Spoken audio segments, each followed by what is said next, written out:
हमने कल डेफिनेशंस पढ़ ली थी कि मोनोइड क्या होता है, लोब क्या होते हैं, बीजीय पद्धति, तत्समक अवयव, प्रतिलोम। सारी डेफिनेशन हमने लास्ट लेक्चर में क्लियर कर ली थी।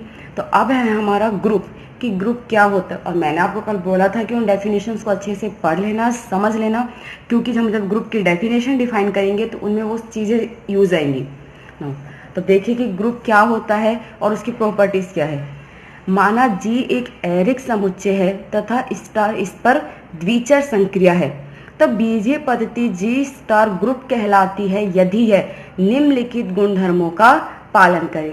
हमारे पास जी एक एरिक समुच्चय है और स्टार उस पर द्विचर संक्रिया दी हुई है। याद रखना, यहाँ पर मैंने लिखा है कि स्टार इस पर द्विचर संक्रिया है, यानी इस सेट के ऊपर द्विचर संक्रिया डिफाइन है। और द्विचर संक्रिया क्या होती है कि समुच्चयों के कार्तीय गुणन के बीच में जब हम ये संक्रिया ऑपरेट करें और हमें वापस से उसी समुच्चय का अवयव मिलता है तो मेरी संक्रिया कैसी होती है, द्विचर संक्रिया।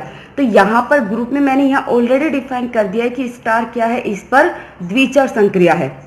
तो बीजीय पद्धति जी स्टार ग्रुप कहलाती है अगर वो इन गुणधर्मों का पालन करे, जिसमें फर्स्ट है जीवन कि द्विचर संक्रिया स्टार जी में सहचारी हो, कि जो ये मेरी द्विचर संक्रिया स्टार ये समुच्चय जी में कैसी होनी चाहिए, सहचारी होनी चाहिए। यानी कि A for all A B C belongs to G के लिए A star B of star C is equal to A star of B star C, यानी ये द्विचर संक्रिया जी में सहचारी नियम का पालन करती है। और सहचारी संक्रिया क्या होती है ये मैंने कल आपको डिफाइन करा दिया था।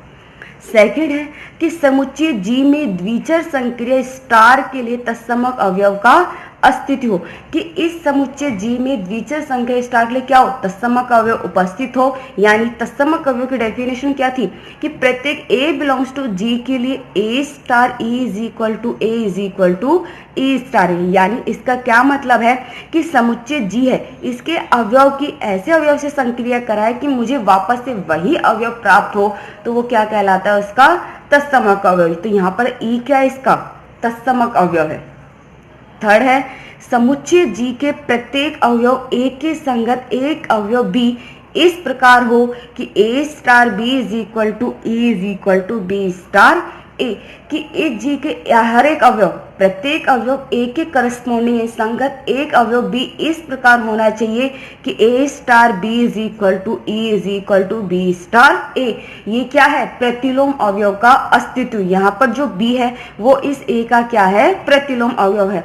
यहाँ पर मैंने हेडिंग नहीं लिखी, आप लिख लेना कि प्रतिलोम अवयव का अस्तित्व, उसके बाद ये पॉइंट लिखना, ठीक है। और प्रतिलोम अवयव मैंने आपको डिफाइन करवा दिया था कि अवयव की ऐसे अवयव से संक्रिया कराए कि मुझे क्या मिलना चाहिए, तत्समक अवयव प्राप्त हो, तो वो अवयव क्या होता है, उसका प्रतिलोम अवयव होता है। तो अगर ये तीनों प्रॉपर्टीज सेटिस्फाई होती है तब मेरा ये जो ग्रुप से समुच्चय जी है वो क्या कहलाता है, ग्रुप कहलाता है। तो किसी भी समुच्चय जी के लिए ग्रुप होने की प्रॉपर्टी क्या है कि सबसे पहले यहाँ मैंने डेफिनेशन में द्विचर संक्रिया ऐड कर दी थी। अगर क्वेश्चंस में हमें द्विचर संक्रिया डिफाइन करनी होगी, अगर दे रखा है ठीक है, नहीं तो हमें बताना होगा कि द्विचर संक्रिया है या नहीं है। और द्विचर संक्रिया को संवृत्ता भी बोलते हैं, आपके कई जगह यूज में लिया हुआ है कि द्विचर संक्रिया या फिर संवृत्ता। तो किसी भी समुच्चय के ग्रुप होने के लिए प्रॉपर्टी है पहली कि वो जो संक्रिया वो कैसी होनी चाहिए, द्विचर संक्रिया होनी चाहिए। दूसरी कि वो संक्रिया जी में कैसी होनी चाहिए, सहचारी होनी चाहिए। तीसरा उसके तत्समक अवयव का अस्तित्व होना चाहिए, यानी उसकी ऐसे एलिमेंट से संक्रिया कराए कि हमें वापस से वही समुच्चय का अवयव प्राप्त हो, तो क्या होता है, तत्समक अवयव। और चौथा है कि समुच्चय जी के प्रत्येक अवयव के प्रतिलोम अवयव विद्यमान होना चाहिए। एक चीज और है, तत्समक अवयव तो पूरे सेट का डिफाइन हो जाएगा संक्रिया का कि एक ही तत्समक अवयव होगा, लेकिन जो प्रतिलोम अवयव होते हैं वो समुच्चय जी के प्रत्येक अवयव का एक प्रतिलोम नहीं होता, हर एक अवयव का प्रतिलोम होता है। आगे बस में अगर इन प्रॉपर्टीज को सेटिस्फाई करता है तो हमारा जो सेट है वो क्या कहलाता है, ग्रुप कहलाता है। और ग्रुप को कई जगह समूह भी लिखा हुआ है और ग्रुप भी, तो आप इसमें कंफ्यूज मत होना, द्विचर संक्रिया को भी संवृत लिखा हुआ है। तो ये होती है ग्रुप की प्रॉपर्टीज। अगर इन प्रॉपर्टीज को सेटिस्फाई करता है तो मेरा जो सेट जी है वो क्या कहलाता है, ग्रुप कहलाता है। बाकी एग्जाम्पल्स आपके और क्लियर हो जाएंगे। नेक्स्ट डेफिनेशन है आबेली ग्रुप या क्रम विनिमय ग्रुप, कि आबेली ग्रुप और क्रम विनिमय ग्रुप किसे कहते हैं। यहाँ पर एक चीज देखिए, क्रम विनिमय ग्रुप, मैंने आपको क्रम विनिमय तो समझा दिया था कि क्रम विनिमय क्या होता है, ठीक है। अब क्रम विनिमय या ग्रुप आ रहा है, तो सबसे पहले एक बात यह है, क्रम विनिमय क्या होता है कि कोई भी संख्या तो ए स्टार बी किसके बराबर हो, बी स्टार ए के, यानी इस ग्रुप की प्रॉपर्टी के साथ अगर वो क्रम विनिमय संक्रिया का भी पालन करती है तो वो क्या कहलाता है, क्रम विनिमय ग्रुप कहलाता है, और उसे आबेली ग्रुप भी कहते हैं।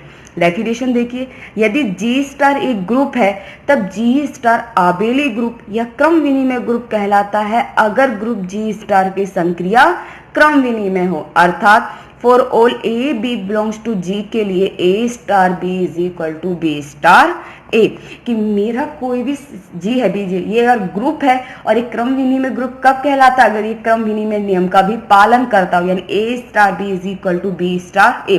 ग्रुप डिफाइन कर दिया, यानी ये प्रॉपर्टीज तो सेटिस्फाई होनी ही चाहिए, एक और प्रॉपर्टी ऐड हो जाएगी और वो होगी A star B is equal to B star A, तो 5 प्रॉपर्टीज हो जाएंगी। अगर इनको सेटिस्फाई करता है तो क्रम विनिमय ग्रुप है, और अगर इसे सेटिस्फाई नहीं करता यानी A star B is not equal to B star A, तो वो अनाबेली ग्रुप या अक्रम विनिमय ग्रुप कहलाता है। क्लियर है? ये नेक्स्ट डेफिनेशन कि अनाबेली ग्रुप या अक्रम विनिमय ग्रुप, कि यदि जी स्टार एक ग्रुप है तब जी स्टार अनाबेली ग्रुप कहलाता है अगर ग्रुप जी स्टार की संक्रिया अक्रम विनिमय हो, यानी for all A B belongs to G के लिए A star B is not equal to B star है। तो अगर क्रम विनिमय नियम का पालन कर रहा है तो क्रम विनिमय ग्रुप होगा, और अगर नहीं करता है तो वो अक्रम विनिमय ग्रुप यानी अनाबेली ग्रुप, क्रम विनिमय ग्रुप को आबेली ग्रुप भी कहते हैं। क्लियर है?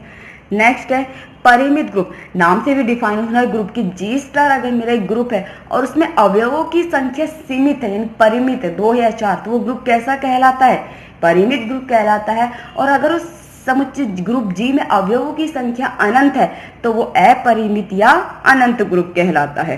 तो देखिए परिमित ग्रुप, यदि किसी ग्रुप जी स्टार में अवयवों की संख्या परिमित हो तो जी स्टार परिमित ग्रुप कहलाता है, और अगर ग्रुप जी स्टार में अवयवों की संख्या अनंत हो तो उसे अपरिमित ग्रुप या अनंत ग्रुप कहते हैं। क्लियर है? ये डेफिनेशन हो गई ग्रुप की, और क्रम विनिमय ग्रुप की और अक्रम विनिमय ग्रुप की। नेक्स्ट है ग्रुप का ग्रुपांक, जिसे हम समूह का समूहांक भी कह सकते हैं या फिर ग्रुप की कोटि भी कह सकते हैं। क्या है डेफिनेशन? यदि जी स्टार एक ग्रुप है तो समुच्चय जी में अवयवों की संख्या ग्रुप जी का ग्रुपांक कहलाती है, और इसे ऑर्डर ऑफ जी से व्यक्त करते हैं। कि सबसे पहले तो हमें डिफाइन करना होगा कि जो मेरा समुच्चय दिया हुआ है वो समुच्चय संक्रिया के सापेक्ष क्या होना चाहिए, ग्रुप होना चाहिए। यानी जी स्टार अगर मेरा ग्रुप है तो उस समुच्चय जी में जितने भी अवयव उपस्थित होंगे उन अवयवों की संख्या क्या कहलाती है, ग्रुप की कोटि कहलाती है, और इसे ऑर्डर ऑफ जी से व्यक्त करते हैं। ये डेफिनेशन मैं आपको एग्जांपल से क्लियर कराऊंगी, तो सिर्फ अभी इतना ही समझना है कि आपको कोई भी सेट दिया हुआ होगा, सबसे पहले वो ग्रुप होना चाहिए। अगर वो ग्रुप है तो उस समुच्चय में जितने भी अवयव होंगे उन अवयवों की संख्या क्या कहलाती है, ग्रुप की कोटि कहलाती है, और जिसे ऑर्डर ऑफ जी यानी ग्रुप की कोटि, इसे यही बोलते हैं ऑर्डर ऑफ जी से व्यक्त करते हैं। ये डेफिनेशन मैं आपकी बाकी एग्जांपल से क्लियर करा दूंगी, वहां से और अच्छे से हो जाएगी जब हम करेंगे। ठीक है, अब आपको मैंने ग्रुप समझा दिया क्या होता है, तो इसकी डेफिनेशन को हम एग्जांपल के द्वारा सोल्व करते हैं। एग्जांपल नंबर 8 है आपकी बुक में। सबसे पहले वो देखिए, दिया हुआ है आर परिमेय संख्याओं का समुच्चय। वैसे हम आर पढ़ते वास्तविक संख्याओं का समुच्चय, लेकिन यहाँ पर क्वेश्चंस में इंक्लूड करके दिया हुआ है कि जो आर है वो क्या है, परिमेय संख्याओं का समुच्चय। इस चीज का ध्यान रखना। आर परिमेय संख्याओं का समुच्चय है, इसके कोई 2 सदस्य ए तथा बी संक्रिया डॉट द्वारा इस प्रकार संबंधित है कि a dot B is equal to A plus B minus A B. तो इसके लिए निम्न नियमों की परीक्षा कीजिए। फर्स्ट है क्रम विनिमय, सेकंड साहचर्य, तीसरा तत्समक अवयव, और चौथा है कि आर के किन सदस्यों के प्रतिलोम है और क्या है। देखिए आपको क्वेश्चंस क्या कह रहे हैं मेरे पास, आर मेरा परिमेय संख्याओं का समुच्चय है, इसके 2 अवयव दे रखे हैं ए और बी, जो कि गुणन संक्रिया, याद रखना ये संक्रिया कौन सी है, गुणन संक्रिया, जो किस तरीके से संबंधित हो रही है कि A dot B is equal to A plus B minus A B. यानी जब आप इस आर के दो अवयवों के बीच में गुणन संक्रिया लगाते हो तो ये दो अवयवों के बीच में गुणन संक्रिया इस तरीके से ऑपरेट होती है कि A plus B minus of A B. और हमें ये बताना है कि ये क्रम विनिमय है या नहीं है, साहचर्य है या नहीं है, इसका तत्समक अवयव क्या होगा और आर के किन सदस्यों का प्रतिलोम अवयव उपस्थित है, और अगर उपस्थित है तो वो प्रतिलोम अवयव क्या होगा। आगे बात समझ में ना। तो सबसे पहले हम बात करते हैं क्रम विनिमय की। हमें जो संक्रिया है वो किस तरीके से दी हुई है कि A dot B is equal to A plus B minus A B, जहाँ ए बी किसके एलिमेंट है, आर के। आर के दो अवयवों के बीच में जब आप गुणन संक्रिया लगाओगे तो इस तरीके से ऑपरेट हो जाएगी।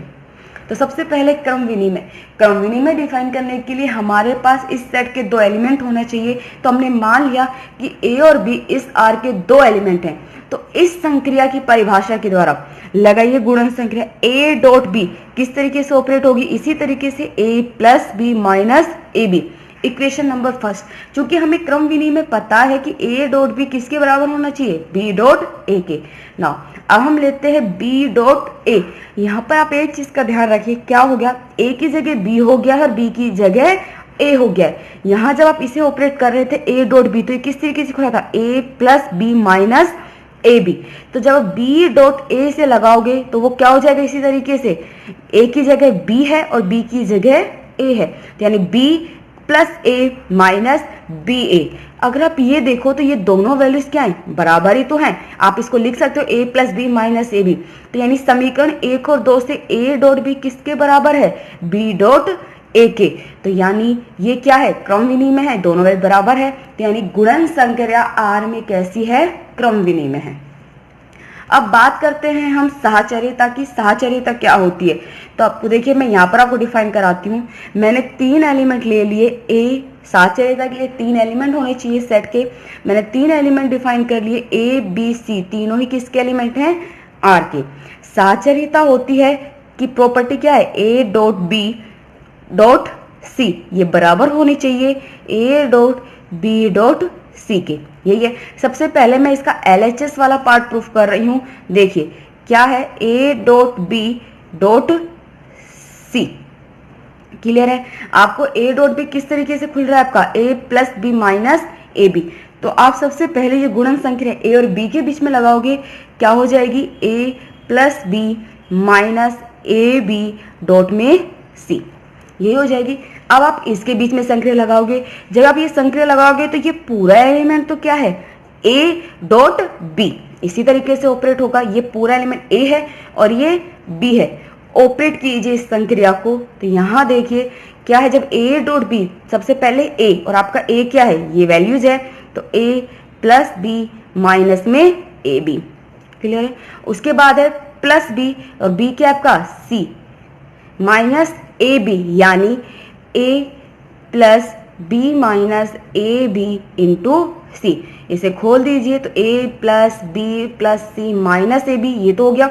मल्टीप्लाई कीजिए minus A C minus B C plus में ए बी सी। तो आपका जो LHS part A A dot B dot सी, वो आपका क्या आ चुका है, ये वैल्यूज आ चुकी है। क्लियर है ये चीज, A plus B plus C minus A B minus A C minus B C A B C. अब इसी तरीके से आप इसका RHS वाला पार्ट प्रूफ कीजिए, तो RHS पार्ट यही होता है ए डॉट बी डॉट सी। तो आप सबसे पहले, क्योंकि संक्रिया दो अवयवों के बीच में डिफाइन किए, तो सबसे पहले आप इन दोनों के बीच में संक्रिया लगाओगे।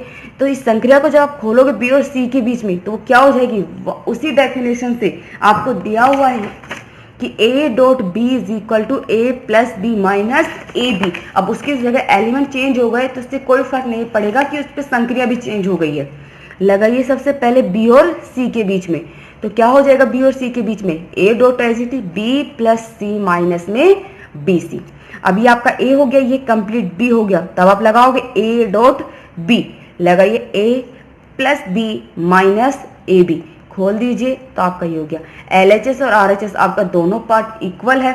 समीकरण 1 और 2 से A dot B dot C equal हो गया A dot B dot C के, जहाँ ए बी सी आर के एलिमेंट है। तो यानी गुणन संक्रिया आर में कैसी है, सहचारी है। क्लियर है ये चीज, होप्स आपको समझ में आ गई होगी। एक प्रतिलोम और तत्समक क्या होते हैं, सॉरी सहचारी और क्रम विनिमय। अब हम बात करते हैं तत्समक अवयव की कि तत्समक अवयव क्या होता है। मैंने आपको तत्समक अवयव की डेफिनेशन लिखवाई थी कि A star A is equal to A star A. मैं सिर्फ ये वाला पार्ट लेके चलती हूँ, ठीक है। इसका क्या मतलब है, ई क्या है, उस सेट का तत्समक अवयव होता है कि जब मैं इसकी ए से संक्रिया कराती हूँ तो मुझे वापस से क्या एलिमेंट मिलता है, वही एलिमेंट मिलता है। तो मैंने भी यहाँ मान लिया इसमें कि जो ई है वो इस आर का क्या है, तत्समक अवयव है। और अगर ई आर का तत्समक अवयव है तो प्रॉपर्टीज लगाइए, आपको संक्रिया गुणन दी हुई है ए dot E is equal to E dot A, यही हो जाएगा तत्समक अवयव की डेफिनेशन से। ये वाला पार्ट लिख चलेंगे। ए डॉट ई आपके दो अवयवों के बीच में संक्रिया आपको डिफाइन की हुई है, ए डॉट बी क्या होती है, ए प्लस बी माइनस में ए बी, यही दी हुई है। तो इस संक्रिया को ए और ई के बीच में ऑपरेट कीजिए तो ये क्या हो जाएगा, A plus E minus A E is equal to A, यही होगा। ए से ए तो क्या हो गया, कैंसिल आउट हो गया, यहाँ से क्या कॉमन आ रहा है, ई, क्या बचेगा 1 minus A is equal to 0। अब या तो ई बराबर 0 या फिर 1 minus A is equal to 0। तो यहाँ से तो क्या हो जाएगा, ए इज इक्वल टू 1, क्योंकि मुझे तत्समक अवयव फाइंड करना है और ई बराबर क्या है 0। ई किसका एलिमेंट था, आर का एलिमेंट था, और ई किसके बराबर आया, 0 के, तो ये भी किसका एलिमेंट होगा, आर का। और मैंने माना था कि ई क्या है, आर का तत्समक अवयव है, जो मेरा क्या आया है, 0 आया है। तो यानी इस संक्रिया का तत्समक अवयव क्या है, 0 है। क्लियर है ये चीज ना। अब हम बात करते हैं प्रतिलोम अवयव की कि प्रतिलोम अवयव क्या होता है। तो एक चीज देखिए, प्रतिलोम अवयव की डेफिनेशंस मैंने आपको लिखवाई थी कि A star A dash is equal to E. मैं सिर्फ ये वाला पार्ट लेके चल रही हूँ, यहाँ पर ए डैश स्टार ए था कि ए मेरा सेट का एलिमेंट है, ई क्या उसका तत्समक अवयव है। तो ए डैश जो कि उसी सेट का एलिमेंट है इस प्रकार डिफाइन होता है, यानी इसकी प्रतिलोम अवयव मुझे ए डैश फाइंड करना होगा। मैंने मान लिया यहाँ पर कि इस आर का जो प्रतिलोम अवयव है वो क्या है, एक्स है, जो कि आर में ही उपस्थित होगा, ठीक है। एक्स बिलोंग्स टू आर के अवयव ए का प्रतिलोम है। यहाँ पर ए डैश था, डेफिनेशन ऑपरेट करती हूँ तो A dot X is equal to E.